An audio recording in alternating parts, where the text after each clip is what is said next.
Welcome to Expanding Access, a podcast by Behavioral Health Tech, where we explore the cutting edge of mental health, substance use, and autism and IDD care. Each episode features insightful conversations with industry leaders who are driving real change through technology and innovation. Whether you're a provider, payer, or just passionate about expanding access to behavioral health care, you won't want to miss these stories. Let's dive in. Hey everyone, welcome back to another episode of Expanding Access podcast, recorded live here at Behavioral Health Tech Conference in Arizona. Today I have the privilege of hosting Diana Chao. She is the Executive Director at Letters to Strangers. Such a privilege to have you here. Thanks for joining us. Thank you so much, Saul. It's my privilege and honor, genuinely, to be here. Thank you. Thank you. Look, very excited to be here at the conference, but what brings you to the conference? Yeah, it's quite a lucky and wonderful thing. I know we're talking about lived experience here on the podcast, so I'm sure we'll have room to delve into my lived experience a bit more.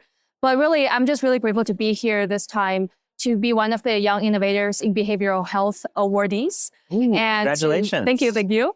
And to have been here for my work with founding and now leading Letters to Strangers. Amazing. Congratulations on that award. Thank you. I'm really excited. Well, so what was the award all about?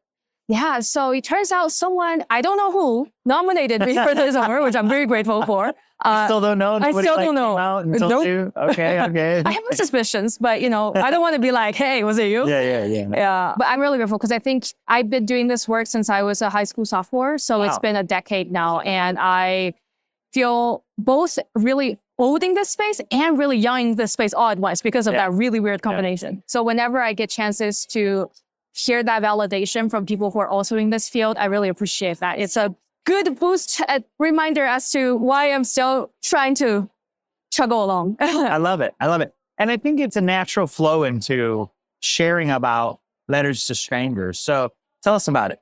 Yeah. So Letters to Strangers was essentially how I tried to heal myself as I was struggling with mental illness. So I'm a first-generation immigrant. I moved here to the U.S. with my parents and my brother when I was about 9 years old. I was born in a rural village in the poorest province of China as an ethnic minority. And so growing up in that sort of environment and then having come here as immigrants with parents who didn't speak English, living below the poverty line, all of these things are not exactly mental health conducive factors. Yeah. But that combined with the fact that I had a lot of difficulties dealing with certain elements of my family being quite abusive and violent led to me receiving a diagnosis of bipolar disorder when I was 13. Later on, I got diagnosed with PTSD. It's not quite clear how that whole diagnosis situation goes. Point being, I knew that there was something I was struggling with a lot as a young teenager. And I also knew that my family was not going to be supportive of me trying to find help. So that is when I really needed to find avenues for support and growth. And people told me to write in journals, which is great, but I was kind of my own worst enemy. So I ended up writing a letter to a stranger instead. And I realized that if I could imagine someone who was exactly what I needed at the time, even though I didn't know if those people existed, in the form of that stranger, I could be kind to them the way that maybe I should be kind to myself too. And so that started my healing journey. And I created Letters to Strangers as a student club at my high school after that. And over time, it's grew to what it is today as the largest global youth mental health NGO in 72 countries. Amazing. Such a great story. Thank you for sharing it. Yeah. And thank you for not only sharing your story, but also what helped you, And so talk to us about how Letters to Strangers is helping people. Yeah. One of the biggest factors for me when I found Letters to Strangers was that there was zero intention of it growing to this big NGO that it is today. It was genuinely just because something helped me find my own voice, my own potential path for healing. And I thought maybe there's someone out there who was feeling the same way I was, and this could help them too. And that is the whole starting point. So to this day, we still do our letter writing exchanges, which happens on our student-run clubs on campuses and in communities. But we also have expanded to other things like peer education with our own curriculum, grassroots advocacy, direct service provision. So it really depends on what the community needs, but we're really trying to be that A to Z guide for people who want support from their peers who they feel like can understand them better, especially in places where mental health is more of a culturally stigmatized and inaccessible issue. Yeah, no, thank you for that. What would you say is missing in current discussions of mental health access? It's a topic that's really close to my heart, both in the village where I grew up. When I was growing up, it's always really strange to think back on it, given how different the world I live in today feels like. But this is just 20 years ago-ish, right? My village, we didn't even have running water or bathroom for stuff. So we had one ditch, one village ditch that we dug out of the ground. And that's where everyone went to the bathroom. Yeah. And that's one thing. And that's when you think about images of poverty or, developing countries or health. But that's health from a physical perspective that very much then spills over into what the health and lack of health looks like in the mental health perspective. Yeah. And so for us, a big part of trying to bridge that gap is in voicing how much of today's discourse on mental health access is really restricted to just the West and developed nations, both in terms of the types of care we're talking about, what types of care are becoming more prevalent with telehealth and those types of technological advances, but also the types of care that derives from scientific studies and learnings that were historically only done by and designed for people who are not necessarily from people who look like me and people who might share similar cultural values as me. So to just give two big examples for that, one thing that I think is a big barrier right now to mental health access, equitable access worldwide is, as we talk about bringing more tech-based mental health services to people, that's amazing and we need it. But at the same time, what principles are we basing this off of? Because if you look at the DSM, the diagnostic manual, right, used to diagnose mental illnesses, they relegate culture-bound syndromes, or basically symptoms of mental illness within non-white cultures, to just 6 syndromes at the appendix of this huge list for the entire non-white population of the world. 6 syndromes. How are you going to bring this to the majority of the world and be like, oh, because I don't recognize your symptom in this book, but you and your healthcare system is using this book as the blueprint for psychology and psychiatry today. I cannot diagnose you because I don't recognize those things. So then you go away feeling unheard after trying so hard to get to see a therapist in the first place. So that's one part. And then the second part is just the reality we face on the ground with our chapters. In our Liberia chapter, we hire one of the 6 psychologists and psychiatrists in the entire country. There are 6 psychologists and psychiatrists in total for a country of 5.5 million people. And we, as a team of all under 24-year-olds, when we first started the first toll-free Pan-African mental health hotline in our Liberia office, hired one of them. And so now our hotline is part of the national budget in Liberia. But it's not because we did something so amazing and incredible, but just because that was an access gap that people didn't prioritize. And so that's just one of the things that I really hope we don't forget as the rest of the world charges forward in mental health, behavioral technology breakthroughs. It's a great call out, making sure that we're thinking outside of the box, because the box is small and that box doesn't capture everyone. So that's a phenomenal point. How do we engage young people without coming across as pedantic? It's a tough thing, especially because when we talk about the generational gap, right? Especially given how quickly social media, technology, and now generative AI is really going to change people from toddler age to my age or whatever else. It's hard to have those conversations and not feel like you're just shouting at each other and not understanding. But I think I would say the same thing about this as I would say in any other context about just talking and supporting people with mental health concerns in general, which is our jobs, if you are talking from the perspective of someone like a parent or a teacher or whoever else who wants to be there to support this person, our job is not to be the knight in shining armor. We cannot be. And that's a good thing. It means we don't have the pressure of slaying that fire-breathing dragon. But I think our job is more to be like a partner of sorts walking alongside this person as they navigate the road that they themselves want to find to heal.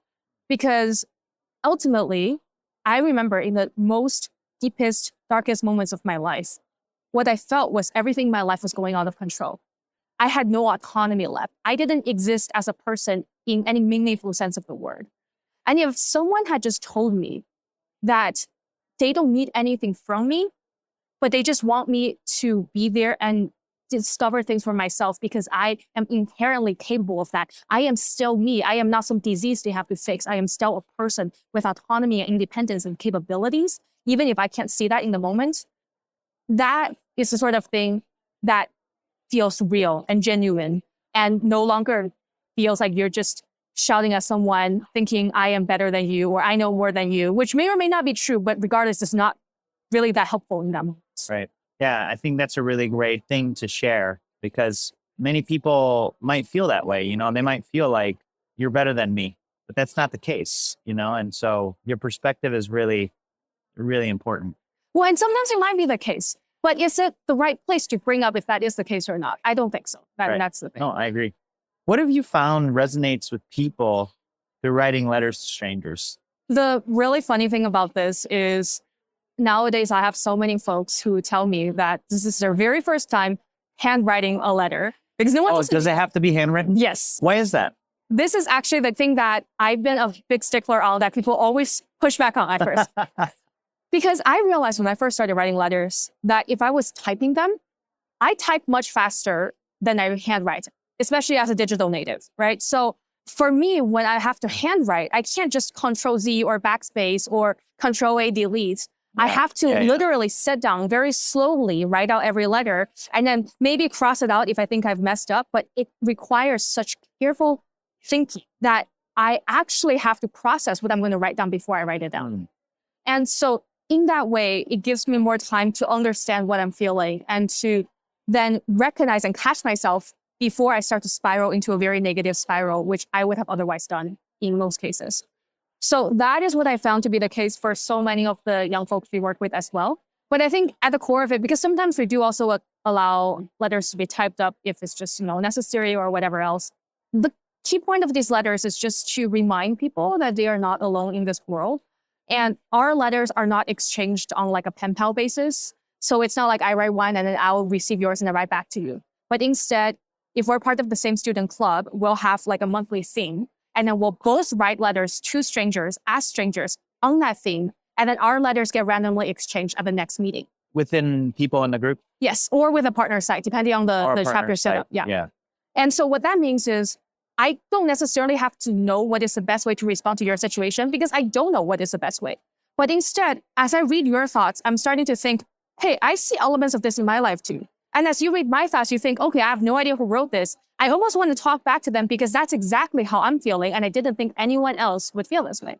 So it's through this sort of low burden, low pressure, and low expectation, anonymous exchange with therapy-informed guiding questions and themes that we then try to encourage people to recognize their shared humanity and build that empathy. I love it. It resonates in a big way. You're not alone. Yes, exactly. It's sort of what you're left with, right? Yeah, that's the hope.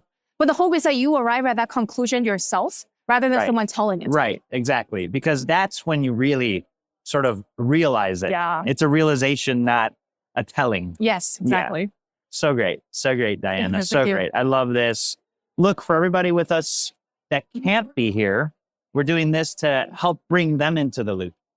So what would you tell them as a closing thought? And where can they find you and Letters to Strangers to learn more? I think the fact that the audience and I myself, we're all constantly trying to learn more about how we can be there for each other.